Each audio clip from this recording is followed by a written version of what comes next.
स्वागत है आपका मुनाफे की मंडी में। मैं हूं आपके साथ तृप्ति उपाध्याय, जहां हम आपको कमोडिटी मार्केट की तमाम खबरों का अपडेट तो देते ही हैं, साथ ही इंट्राडे, पोजिशनल और लॉन्ग टर्म के हिसाब से भी आपको बेहतरीन कॉल्स बताते हैं। इसके अलावा आपको हाजिर बाजार की खबरों के साथ देश भर की मंडियों का अपडेट भी लेकर आते हैं। चलिए मुनाफे की मंडी की शुरुआत करते हैं। उससे पहले आपको अपने मेहमानों का परिचय करवा देते हैं। हमारे साथ पृथ्वी फिनमार्ट के मनोज कुमार जैन जुड़े हुए हैं और एंजल वन से प्रथमेश माल्या जी भी हमारे साथ हैं और कुछ ही देर में निर्मल बंग के कुणाल शाह भी हमारे साथ होंगे। सोने चांदी में हम देख रहे हैं कल की रैली के बाद यहाँ पर गिरावट हालांकि नजर आ रही है। आज एमसीएक्स पर सोना 1,25,500 के ऊपर निकल गया है और एमसीएक्स पर करीब 450 रुपए की यहाँ पर भी गिरावट आ रही है। कॉमेक्स पर देखें तो आधे % की गिरावट यहाँ पर नजर आ रही है। सोने में हम देख रहे हैं कि अब लगातार प्रेशर नजर आ रहा है, क्योंकि यहाँ लग रहा है कि जियोपॉलिटिकल जो टेंशन चल रहा है रशिया यूक्रेन के बीच में, वहाँ कुछ हो सकता है। उससे सेफ हेवन की मांग पर थोड़ा सा असर दिखता हुआ नजर आ रहा है, क्योंकि उम्मीदें तेज हो गई है कि यूक्रेन और रशिया के बीच जल्द ही सीज फायर संभव हो सकता है। और अब यूएस का रुख देखें तो ट्रेड डील को लेकर यहाँ पर भी नरम रुख यूएस का आता हुआ नजर आ रहा है। कुणाल जी, सोने चांदी पर आपकी क्या राय है? कल में हमने देखा कि कल रैली नजर आ रही थी, तेजी थी सोने में, और आज ये गिरावट फिर से, किस तरह से आप देख रहे हैं इस गिरावट को? ये प्रॉफिट टेकिंग ही है। ये गिरावट में कोई ज्यादा मंदी या बड़ा क्रैश का कोई नहीं है। देखिए, ये जो आप सीज फायर की बात कर रहे हो, ये जब होगा तब होगा। ये हम प्रेडिक्ट नहीं कर सकते कब होगा, बिकॉज कभी रशिया जो टर्म्स एंड कंडीशन है वो मानता नहीं है, कभी यूक्रेन मानता नहीं है। और वो दोनों थोड़ा बहुत भी एक्सेप्टेंस दिखाता है तो यूरोप भी अग्री नहीं करता है। यूक्रेन को यूक्रेन को बोलता है कि नहीं, आप एक्सेप्ट मत की करो। सो मेरी राय में ओवरऑल एक बार 4220 स्पॉट जा सकता है। गोल्ड में 4,200 220 तक ऊपर जा सकता है। सो एमसीएक्स में दैट शेड ट्रांसलेट इनटू 1,29,000। वहां पे एक बार रिव्यू करना चाहिए लॉन्ग पोजीशन को। और जहां तक सिल्वर की गोल्ड की बात करेंगे तो 1,29,000 फेब्रुवरी कॉन्ट्रैक्ट के लिए। और सिल्वर की बात करेंगे तो अराउंड 1,67,000 1,68,000 मार्च कॉन्ट्रैक्ट। इतनी अपसाइड मुझे आती हुई नजर आ रही है। बिल्कुल। मनोज जी, आप किस तरह से आज की गिरावट को देख रहे हैं? क्योंकि कल तो हमने तेजी देखी थी गोल्ड में, इस करेक्शन की बड़ी वजह क्या है और कौन से फंडामेंटल्स यहाँ पर अभी गोल्ड के पीछे काम कर रहे हैं? नमस्कार दीप्ति जी। बिल्कुल, यहाँ पे हम आज की जो गिरावट है उसको एक प्रॉफिट बुकिंग ही कहेंगे, क्योंकि हमने एक जो अच्छी रैली देखी थी मार्केट में पिछले 2 सेशन में, उसके बाद एक प्रॉफिट टेकिंग यहाँ देखने को मिल रही है। और आज यहाँ पे यूएस में थैंक्स गिविंग डे के चलते हॉलीडे भी है, तो उसके चलते यहाँ पे ऊपरी लेवल्स पर कुछ मुनाफा वसूली देखने को मिल रही है। लेकिन अंडरलाइंग जो ट्रेंड है वो पॉजिटिव है, फंडामेंटल्स भी काफी सपोर्टिव है। यहाँ पे फेड का दिसंबर पॉलिसी मीटिंग में ब्याज दर में कटौती को लेकर के संभावनाएं फिर एक बार बढ़ती हुई नजर आई है। और जो यूएस के इकोनॉमिक आंकड़े इस सप्ताह जारी हुए हैं वो भी मिले जुले रहे हैं। तो हमारा मानना है कि यहाँ पे ट्रेंड जो है सोने और चांदी के लिए पॉजिटिव बना रहेगा। यूएस के 10 साल के बॉन्ड की दरें हैं वो भी 1 महीने के निचले स्तरों पर फिसलती हुई नजर आई है। तो ये सारे फंडामेंटल सोने और चांदी के लिए सपोर्टिव रहेंगे। डिप्स में बाई की रणनीति रखना चाहिए। सोने का जो फेब्रुवरी कॉन्ट्रैक्ट है एमसीएक्स, वहां पे 1,26,850 के स्तर के अराउंड बाय करना चाहिए। 1,26,100 का स्टॉप लॉस रखना है। टारगेट यहाँ पे 1,28,200 के रहेंगे। और चांदी का जो एमसीएक्स मार्च वायदा है वहां भी बाय की सलाह रहेगी। 1,63,300 के आसपास बाय करना है। 1,61,500 का स्टॉप लॉस रहेगा और टारगेट 1,67,000 के रहेंगे। बिल्कुल, तो आप भी इसे एक प्रॉफिट टेकिंग के तौर पर देख रहे हैं। सोने में आपने बाई की कॉल दी है। यहाँ पर एमसीएक्स पर जो टारगेट्स आपने सुझाए हैं, 1,26,850 के लेवल पर खरीदारी करनी है। टारगेट्स 1,28,200 तक के और स्टॉप लॉस लगाना होगा 1,26,100 का। सिल्वर पर भी आपने यहाँ पर खरीदारी की राय दी है। एक बार फिर से आपकी कॉल को रिपीट कर देते हैं। यहाँ पर भी आपने मार्च वायदा की कॉल दी है, 1,63,300 पर यहाँ पर खरीदारी करनी है। 1,67 के यहाँ पर टारगेट्स मिलेंगे, लेकिन स्टॉप लॉस लगाना होगा 1,61,500 का। प्रथमेश जी, आप किस तरह से अभी गोल्ड और सिल्वर को देख रहे हैं? क्या आपको भी लगता है कि जो आज के सेशन की गिरावट है ये प्रॉफिट बुकिंग है? अंडरलाइंग मोमेंटम में ऐसे कोई खास बदलाव नहीं है और स्ट्रेंथ यहाँ पे आगे भी जारी रह सकता है। तो गोल्ड का ऊपर वाला भाव 1,26,500, नीचे वाला जोन 1,24,500 इस रेंज में रहेगा आपको। तो इसमें भी डिप्स बाय जो डिप्स पर बाय करने की सलाह रहेगी। और अकॉर्डिंगली ये फिलहाल मैं दिसंबर कॉन्ट्रैक्ट के हिसाब से बोल रहा हूँ, यहाँ पे आपको कैरी फॉरवर्ड नहीं करनी है। ये स्ट्रैटेजी 1,25,200 के करीब इसको बाय कीजिए, 1,24,800 का स्टॉप रखिए, ऊपर में टारगेट 1,26,100 के रखिए। सिमिलरली सिल्वर का दिसंबर कॉन्ट्रैक्ट 1,60,500 के करीब बाय कीजिए, 1,60,000 का स्टॉप, ऊपर में टारगेट 1,61,500। ओके, तो ये हो गई सोने और चांदी पर पृथ्वीश जी की राय। लेकिन सर एक बार बताइए कि जो कल के सेशन में हमने तेज़ी देखी थी और आज फिर से जो एक गिरावट नज़र आ रही है, क्या कोई प्रेशर यहाँ पर नज़र आ रहा है गोल्ड और सिल्वर के लिए, और ये कब तक कंटिन्यू रह सकती है? क्या फिर से हम एक अगले सेशन में यहाँ पर तेज़ी के रुख देखेंगे? ये मुझसे है ये सवाल? जी जी बिल्कुल, आपसे प्रथमेश जी। आई थिंक क्लियरली गोल्ड कहीं ना कहीं अच्छी तरीके से एक वन साइड मोमेंटम पकड़ा है पिछले कुछ ट्रेडिंग सेशंस में। कहीं ना कहीं यहाँ पे ऊपरी भाव पे यहाँ पे करेक्शन होते हुए दिख रहा है, और अकॉर्डिंगली आपको थोड़ा सा करेक्शन दिख रहा है आज के सेशन में। बट मुझे लगता नहीं है कि ये करेक्शन आने वाले ट्रेडिंग सेशन में जारी रह सकता है। नीचे वाले जोन से दोनों ही काउंटर में आपको सपोर्ट मिलेगा। सो फिलहाल के लिए इस करेक्शन, जो भी आज की करेक्शन है, इसको आप अगर इग्नोर कर सकते हैं तो ज़्यादा बेटर है। और जो भी करेक्शन आएंगे वो बाइंग अपॉर्चुनिटीज़ के लिए बेहतर रहेंगे। बिल्कुल, तो यहाँ पर जो भी करेक्शंस आएंगे बाइंग अपॉर्चुनिटी के लिए बेहतर मौके यहाँ पर बनते हुए नज़र आएंगे। मनोज जी, मैं आपसे भी एक बार राय जानना चाहूँगी, क्योंकि यहाँ से जो रिटेल इन्वेस्टर्स है वो थोड़े से इस वॉलेटिलिटी को देख के घबरा जाते हैं। क्या गिरावट में अब खरीदारी का मौका यहाँ पर देखें बार बार, और किस तरह के लेवल्स अगले 1-2 महीने में हम एक्सपेक्ट कर सकते हैं सोने और चांदी में? अगर यूएस ने जो ट्रेड डील के लिए जो रुख नरम किया है, और उसके अलावा जो रूस और यूक्रेन के युद्ध में जो सीज फायर का रुख अब आ रहा है कि हो सकता है वहां पर सीज फायर हो जाए, उसके बाद क्या कोई बड़े लेवल्स हमको सोने चांदी में नजर आ सकते हैं? देखिए, यहाँ पे रशिया यूक्रेन का अगर सीज फायर डील हो भी जाता है और यूएस का इंडिया के साथ में ट्रेड डील भी हो जाता है, बावजूद उसके जो फंडामेंटल्स है सोने और चांदी के वो पॉजिटिव ही रहेंगे।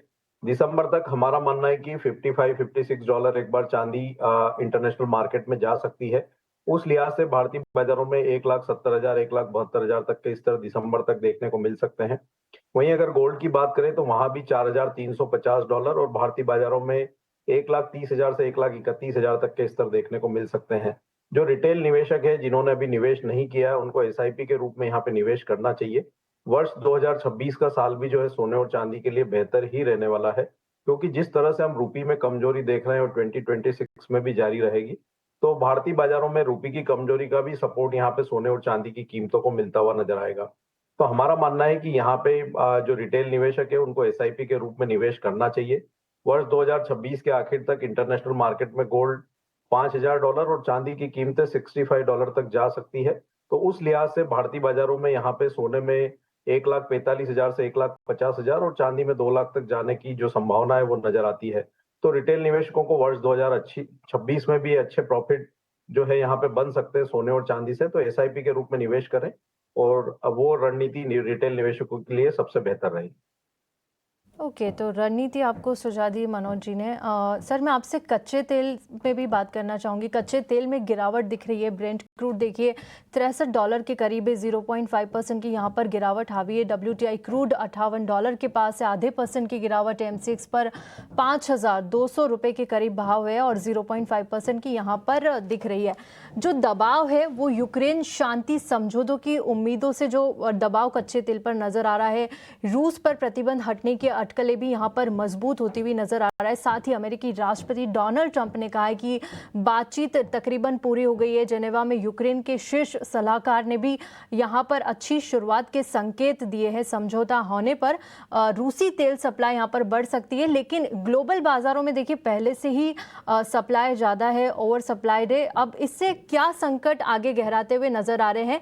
कच्चे तेल का स्टॉक अमेरिका में 19 लाख बैरल घटा है। कच्चे तेल पर अब आगे किस तरह की रणनीति बनाई जाए और यहाँ पर कौन से लेवल्स हमको अब कच्चे तेल में नजर आ सकते हैं? हमारा मानना है कि यहाँ पे कच्चे तेल में एक साइडवेज मूव ही देखने को मिलेगा, क्योंकि यहाँ पे मिक्स्ड फंडामेंटल है। रशिया यूक्रेन डील की संभावनाओं के चलते हमने यहाँ पे ओवर सप्लाई की कंडीशन एक यहाँ पे इमर्ज होने के संकेत मिलते हुए जरूर देखे हैं, लेकिन साथ ही हम देख रहे हैं कि फेड की तरफ से ब्याज दरों में कटौती के संकेत है, चाइना की तरफ से स्टिमुलस भी यहाँ पे जारी करने के प्लान है। तो मिक्स्ड फंडामेंटल है, कोई बहुत ज्यादा बड़ी गिरावट कच्चे तेल में आएगी नहीं।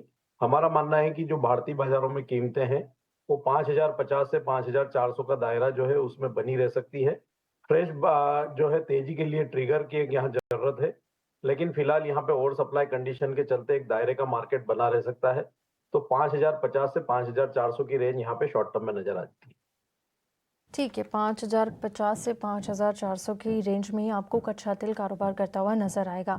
कुणाल जी, आप क्या राय रखते हैं, किस तरह के लेवल्स हमें कच्चे तेल में नजर आ सकते हैं? मेरा भी व्यू पॉजिटिव है। थोड़ा मुझे लग रहा है कि the worst is behind at least for some time, और 5300, 350 के टारगेट्स के लिए आप कच्चे तेल में लॉन्ग पोजीशन इनिशिएट कर सकते हैं।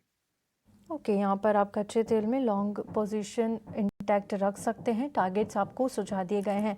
प्रथमेश जी, आपकी क्या राय होगी कच्चे तेल में? अगर जो रेट कट को लेकर उम्मीदें हैं 85% से ज़्यादा बढ़ गई है कि हो सकता है दिसंबर में जो फेड की बैठक हो उसमें रेट कट हो सकता है, उसके चलते क्या हम कच्चे तेल में कोई प्रेशर देख सकते हैं? और जो रशिया यूक्रेन का सीज फायर का मामला चल रहा है, अगर वहाँ पर भी कोई नया डेवलपमेंट होता है तो किस तरह के लेवल्स यहाँ पर नजर आएंगे? आप क्या रणनीति की सलाह देते हैं?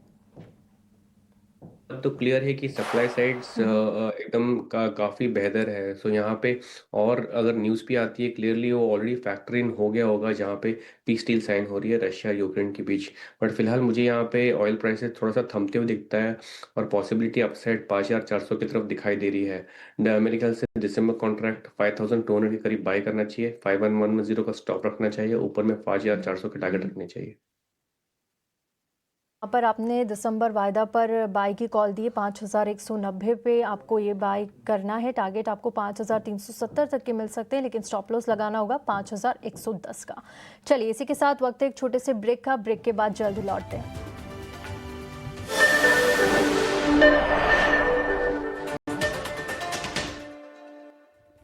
ब्रेक के बाद स्वागत है आपका। मुनाफे की मंडी देख रहे हैं आप, और हमारे तीनों मेहमान मनोज कुमार जैन, कुणाल शाह और प्रथमेश माल्या हमारे साथ जुड़े हुए हैं। ब्रेक पे जाने से पहले हमने सोने, चांदी और कच्चे तेल पर इन पर राय ली, लेकिन अब बेस मेटल्स पर देख लेते हैं, क्योंकि हल्का दबाव तो यहाँ पर भी नजर आ रहा है। कॉपर का भाव 1020 के करीब है, एल्यूमिनियम के भाव में हल्की गिरावट है, जिंक के भाव में करीब 0.10% की हल्की गिरावट यहाँ पर भी नजर आ रही है। में दायरे में लेड की कीमतें कारोबार कर रही है।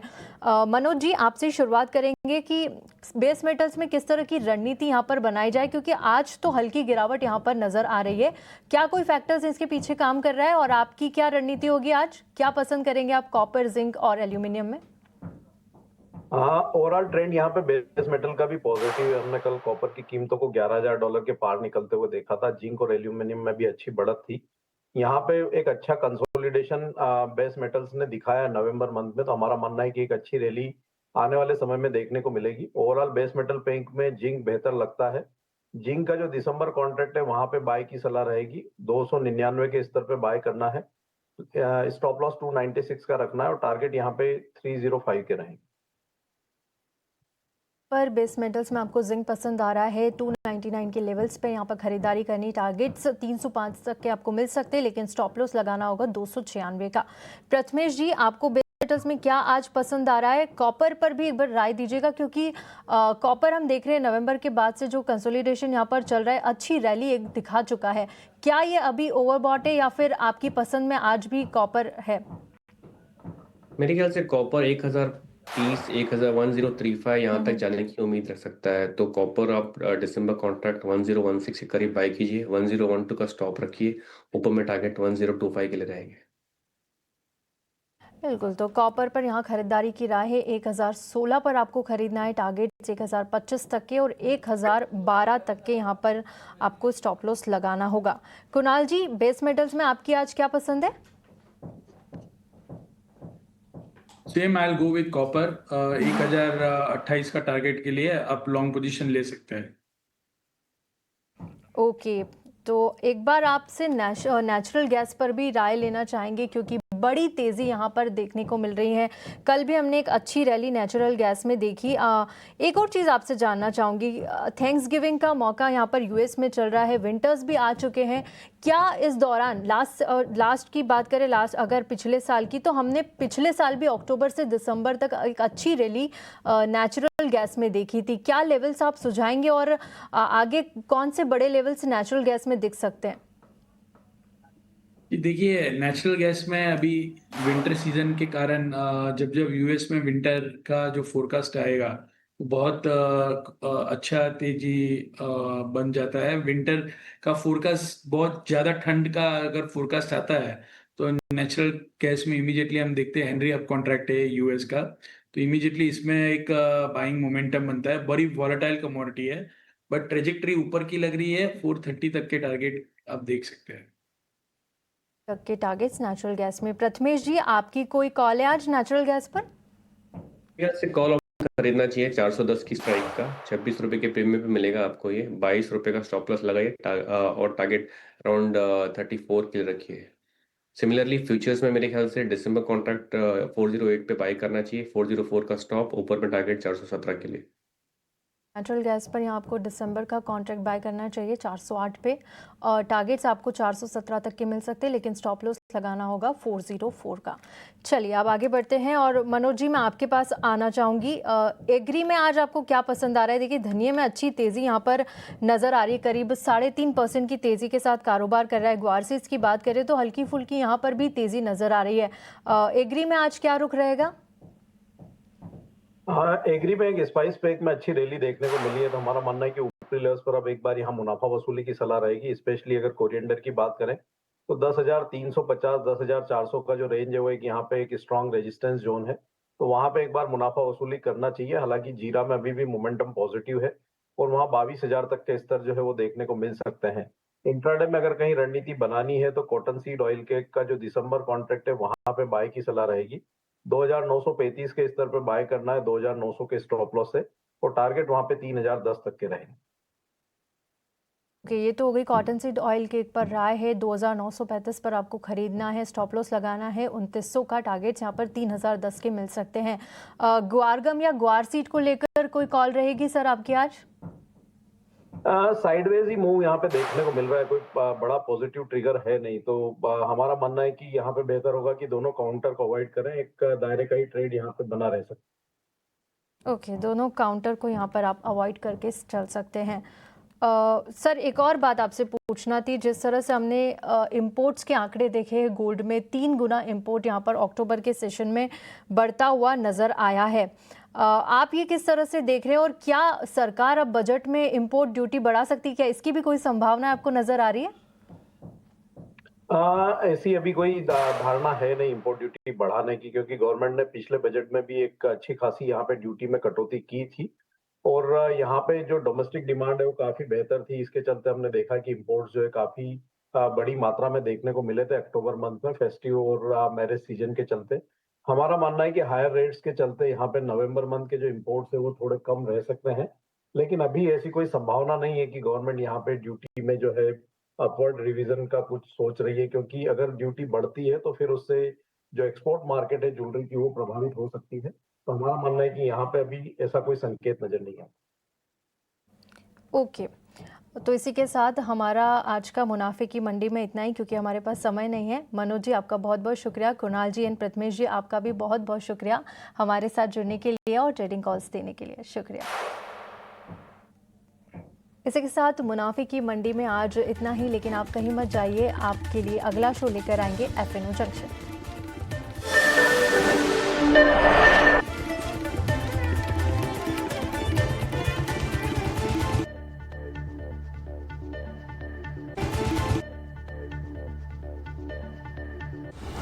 In association with SBI.